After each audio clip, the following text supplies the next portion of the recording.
Who she thinks she is? Pressure, flexer, who gon' check her? What's Nobody going test her. on, my good people?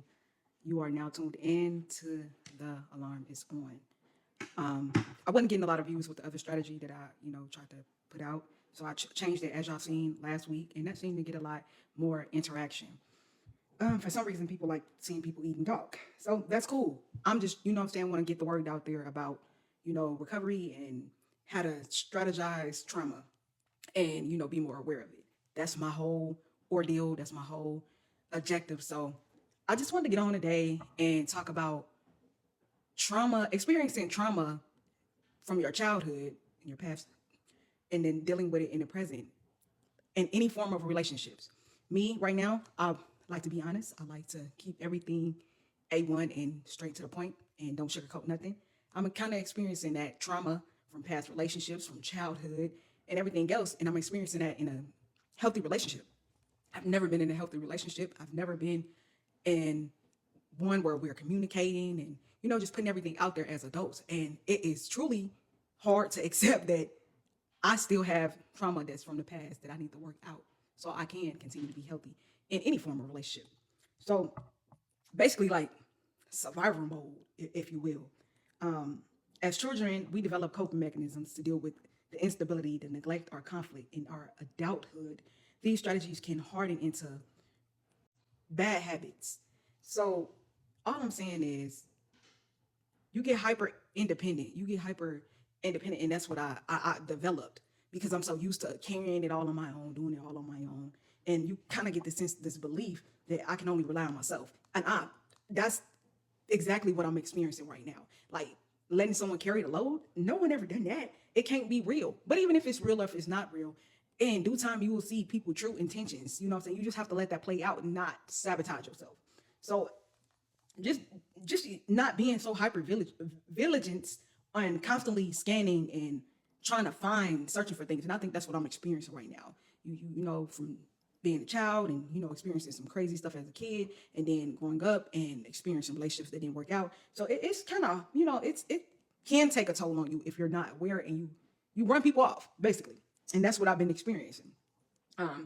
Attachment styles.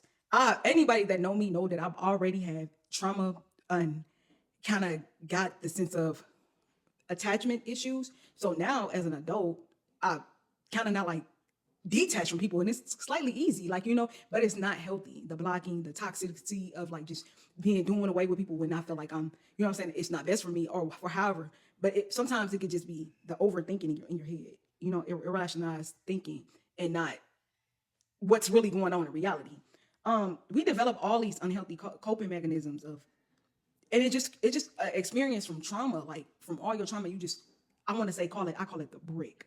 Like you become hard, you become standing on business is what they really call it. But, and it's sometimes not healthy at all. It's really not healthy. Like we just need to heal. And although I know I'm healed, sometimes I get in those modes where I'm not quite healed because I'm so used to being treated this way, treated that way. So it's unbelievable when I get a good person in any form of relationship, friendship. I'm always like side-eyeing, like, yeah. So also, I wanted to try this. I see everybody on TikTok, on Facebook. I see they got I got sweet chili sauce and some rice and some ground beef with some little flavorful seasonings and cucumber. I'm all about the healthy hacks, so we're going to see what it do. But basically, we need to figure out how to rationalize our minds and develop more healthy abilities of like communicating and expressing how we feel, especially myself. I'm speaking to myself too, because I can't keep running from my trauma, but also not dealing with my trauma either. Because again, you'll run off people, and that's not my intentions, is to run off anybody or side-eye anybody. But I do have trust issues, and that's when it come all down to trust issues because you have experienced so much trauma that you really don't know. I've seen people doing this. It's not working out for me. You really don't know. So I'm going through the same thing, y'all. but it's okay. You just have to remind yourself, remind yourself.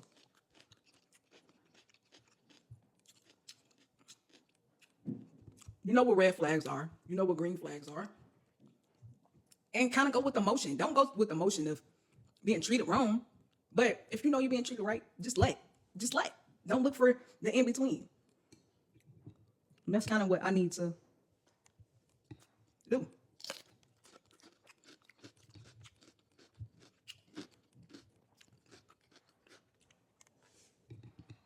It's kind of good. The sauce is hitting. But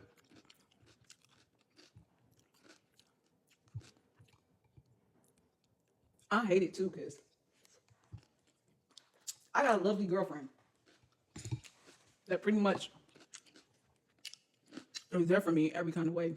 But I went through so much, like, it's so scary. It's so scary. It's so scary.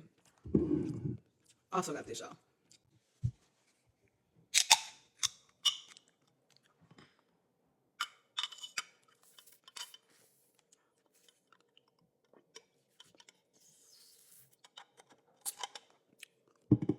But yeah. So that's why I wanted to bring it up, because not gonna lie, I'm scared of the good. And I thought I healed pretty good, and I'm healed, but it's just like I said, experiencing something healthy and not knowing how to perceive it or take it in. But as long as you're communicating, like I communicated to my partner, and at this point in time, she just got to learn how to redirect me and calm me and reassure me. You know what I'm saying? Because it is what it is. My trauma is there, and it is what it is. So, and then what I can take away from it is just shifting my mind and letting my mind know that, like, hey, this is a safe place. You're okay. Let's calm down. Let's pull it back. Let's relax. And I mean, this may be in a different scenario for you. It may not be a relationship where you're experiencing your trauma. It could be a friendship where you're side eyeing your friend and you're not trusting of it being healthy. This could be in many forms. It doesn't have to just be a relationship. I also I also am experiencing this within raising my daughter. Like, I know the trauma I've put on her, and still kind of scared. Like, do she view me that way? Like, so this is in all different kind of forms. Like, this is just, I call myself an overthinker, challenging myself to, like, move out of that, but still experiencing that overthinking and that just the trauma that's already there. But all I want to do is shed light on it, pretty much. How do you experience when you're overthinking and you are in a healthy relationship or healthy in any form? How do you experience the arise of the overthinking moment where your mind is playing tricks on you to make you think that you're in an unsafe zone, or that it's all type of negative thoughts? This is not for you, or you should, you know what I'm saying, you should not be friends with them, or you should be not, that should not be a partner. How do you deal with that when you know it's nothing wrong, nothing has happened, nothing is arise, like, it's just your mind? Like, I call it self-sabotaging. It's literally self-sabotaging yourself because of past trauma, which is unfair to anybody to have to deal with, honestly.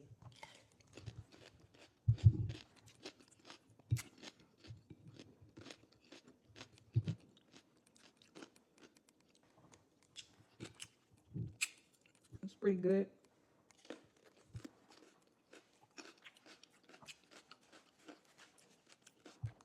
The sauce, spicy. I like it.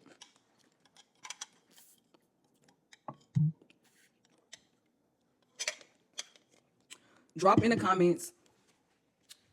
Drop in the comments what time. I asked this before and somebody said 10 p.m. I think I can do 10 p.m. on certain days. That sounds more achievable than in the morning. Today I took off, so I had to get some self-care in. I was just about to have a mental break. Honestly, y'all, with so much has been going on. And whole time, it's nothing really major going on. It's just me versus me. It really, that's it. Some good, some bad. But me versus me. That's the only thing I'm dealing with. Nothing Well, I'm dealing with something. I'm dealing with something financial, but all in all, it's me versus me. This dang on recovery thingy, I be trying not to get out y'all chats. But the way that my phone be, I know y'all keep hearing zoom, zoom, zoom, zoom, that's all day. I be trying not to exit left, okay? Love y'all dearly, but that is so annoying all day. Not that one, but the other one all day, every day. It kind of get a little overbearing. Well, the alarm is on. Y'all came, y'all seen, y'all enjoyed. I enjoyed. I'm gonna just basically say this topic was self-sabotaging. Kind of was all over the place, I think. But we just gonna say self-sabotaging and past trauma. How do you come out of that past trauma in relationships that are current without self-sabotaging your relationship in any form? It doesn't have to be a relationship. It can be a friendship. It can be parenting. It can be in any form. Y'all, we gotta stop self-sabotaging ourselves when we're in good, healthy relationships, for real. We gotta figure out how to let that trauma subside and figure out good ways to communicate healthily. Me too. If y'all got some ways, some strategies, drop it in the comments. But it's been real. Love, peace, and happiness. Y'all stay blessed. This is the Alarm Is On. See y'all later.